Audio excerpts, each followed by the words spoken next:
MacArthur said bringing baseball to Japan was one of the greatest acts of diplomacy ever.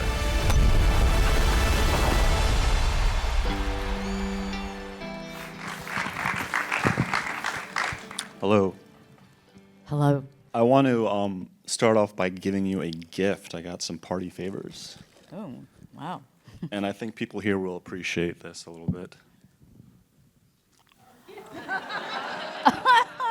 Savannah bananas. I'm sure you've heard of them. Hold on, I got one more. And a ball.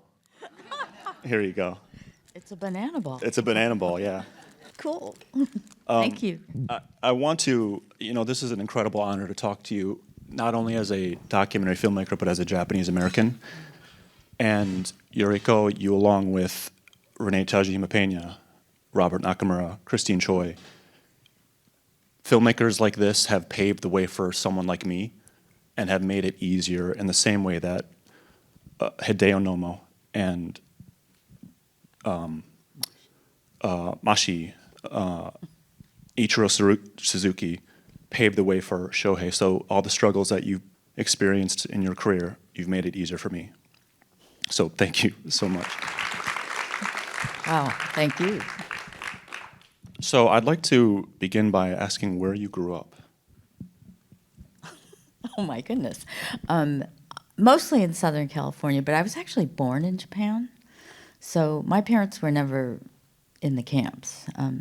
They didn't even know each other during the war. But so I started out, I'm an immigrant.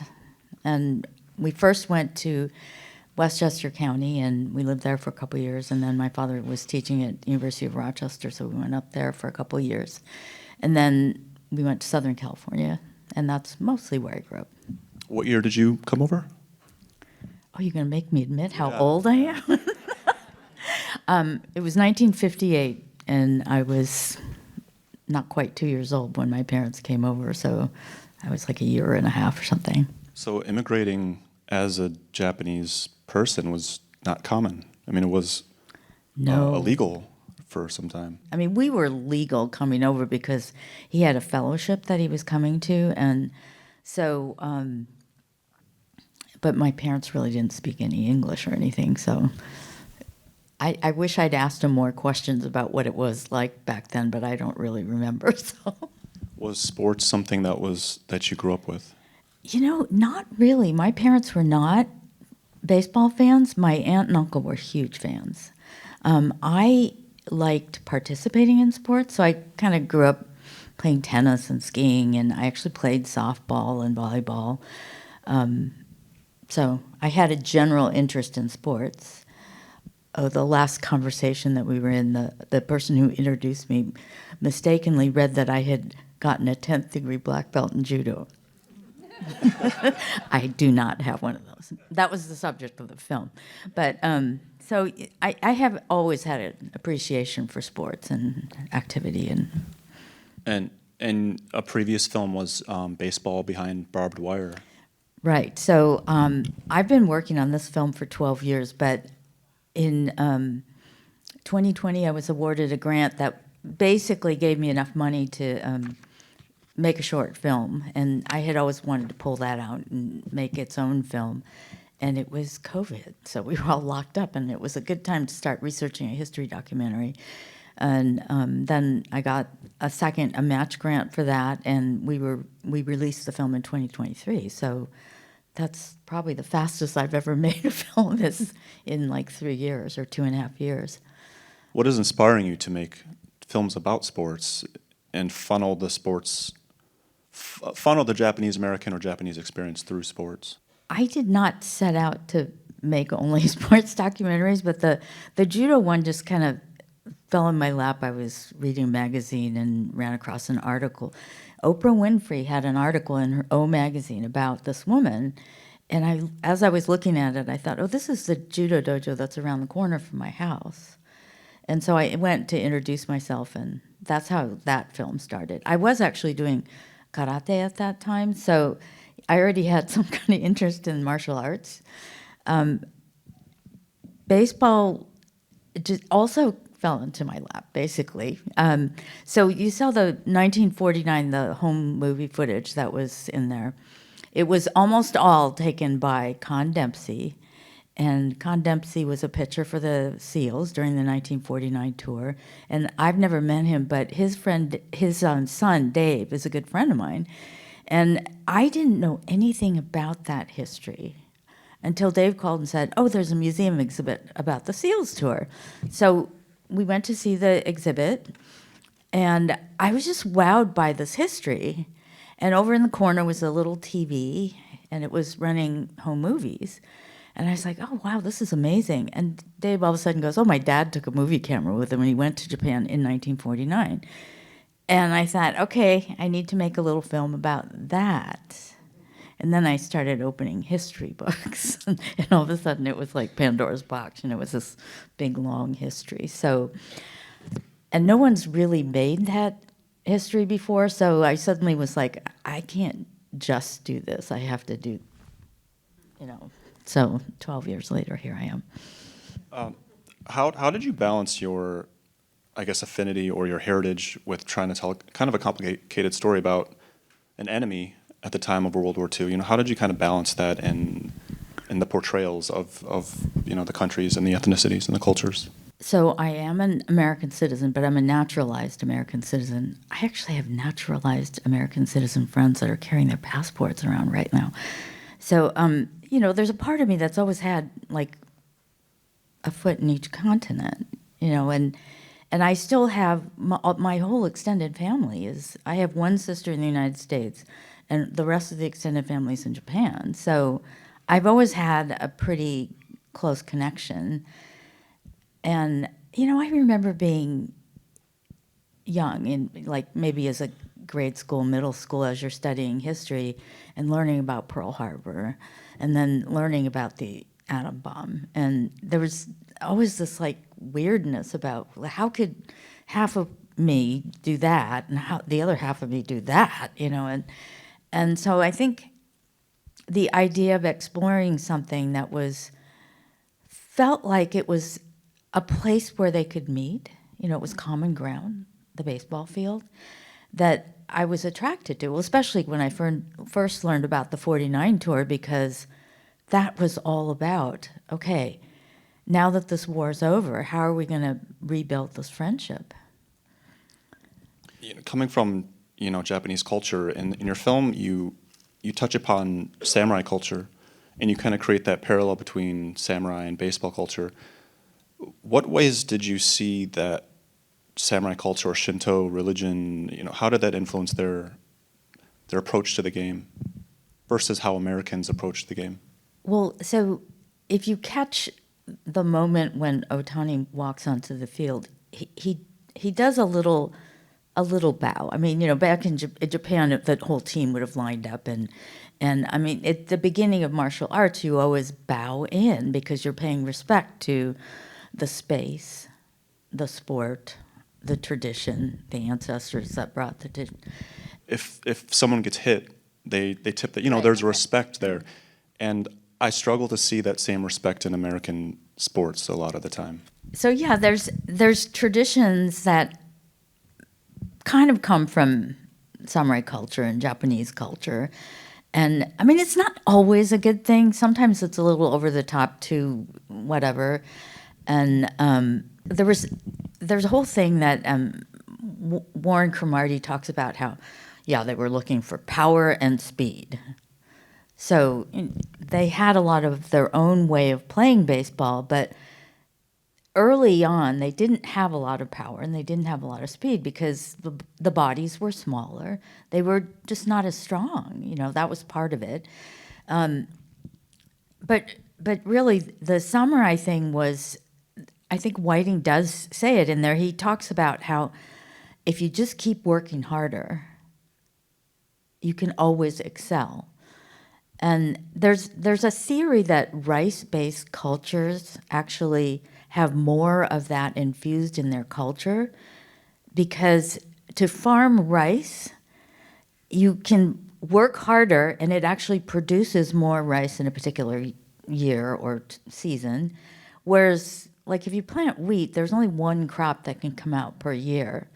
And so there is a theory that maybe some of those cultures have gotten it from that. I don't know if that's actually true or not, but it kind of makes sense. Hard work pays off, right? Yeah, And you're not yeah. just born with the talent. So, okay, so I know I started out saying that Otani pays respect to the field and stuff, but to this day, Ichiro he's like a consultant or, a bench coach or whatever he does to help the team. And apparently, to this day, he is the first one that comes to practice every day. And often he's the last one that leaves. He still has that, like, I just have to keep working hard.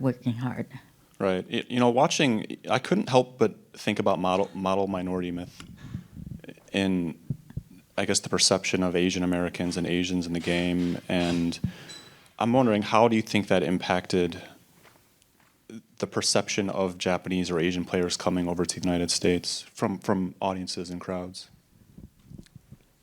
Well, I think there are people that look at Japanese and Asians as polite, and not as loud, not as maybe, in Japan, it's like you're really not supposed to complain, and that's something that, starts from when you're very little, so Right. I think there is a type of culture that makes it easier to not complain about that particular culture.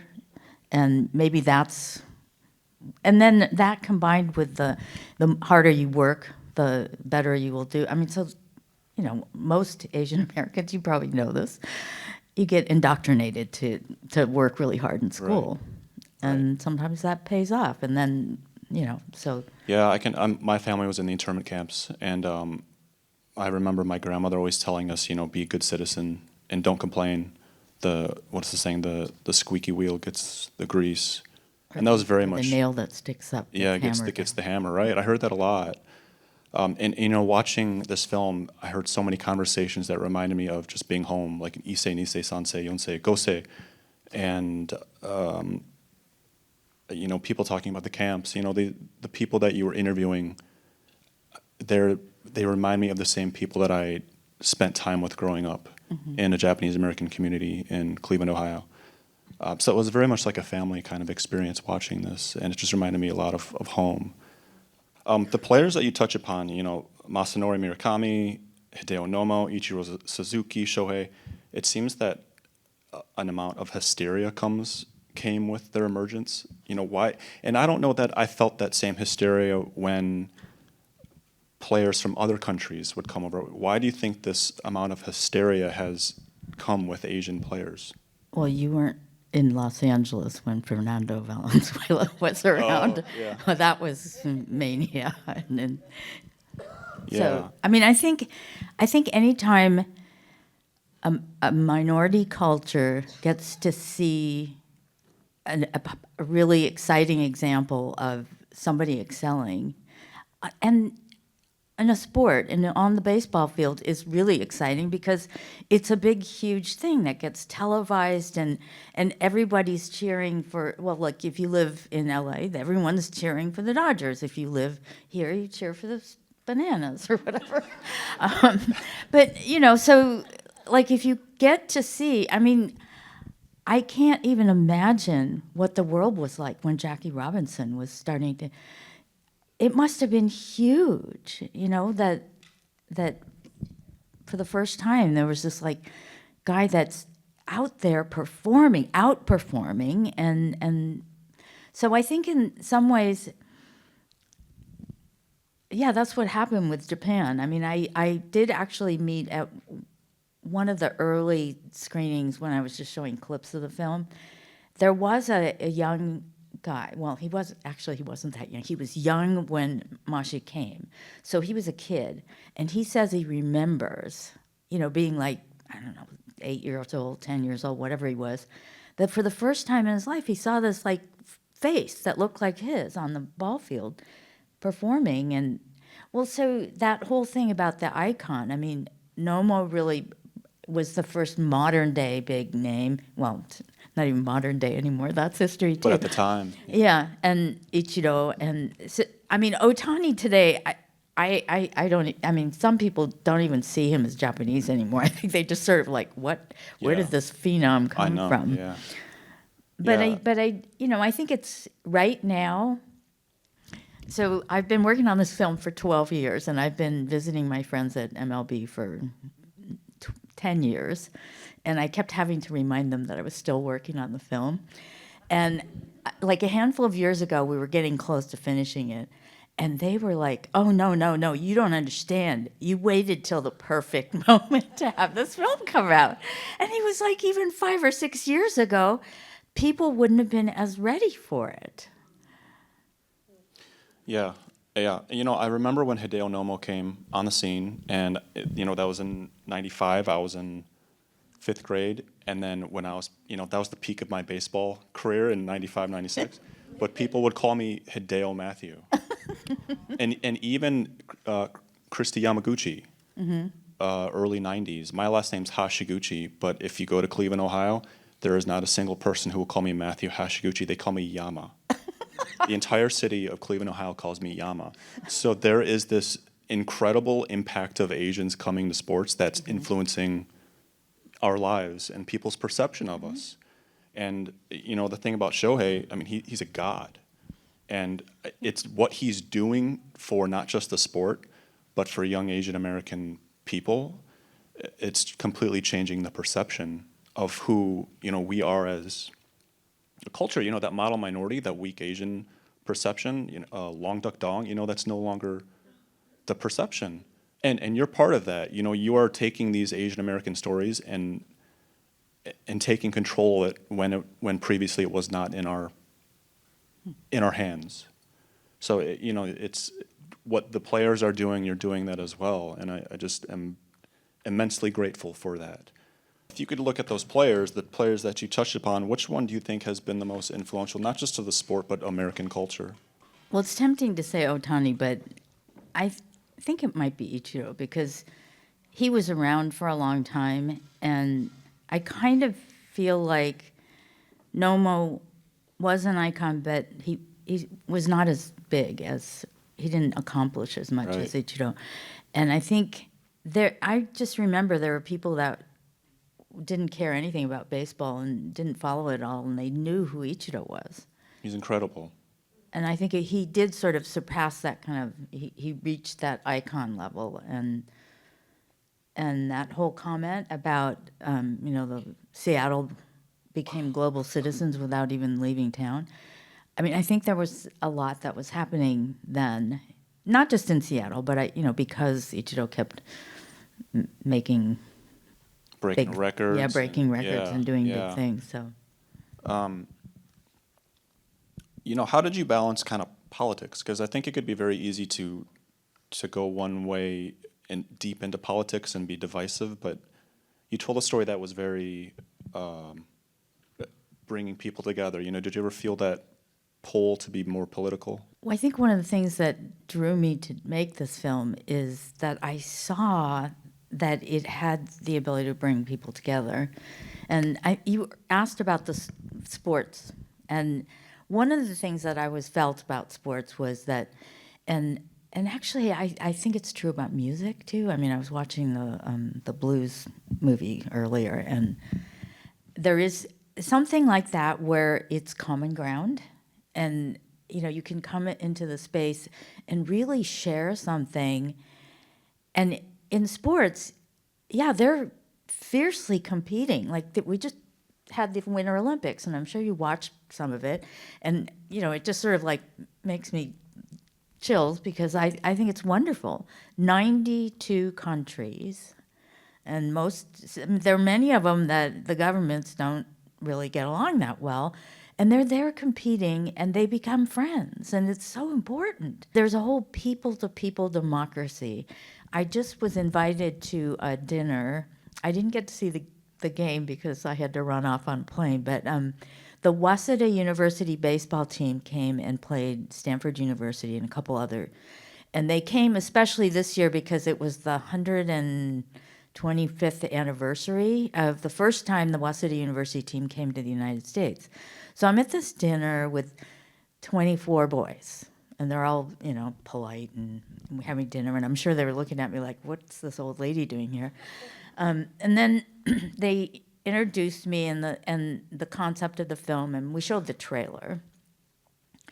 And actually, the Consulate General of San Francisco was there, and he actually spoke about the film too. So all of a sudden, after that, the boys were like, "Oh, we know why you're here," and they were talking about how I'm so and so, I play right field, or I'm a pitcher, and then a lot of them said something about wanting to make friends while they're here, and I decided that I should reinforce that. That's the main reason they're here. I mean, I had a pretty good idea that Stanford was going to beat them pretty badly.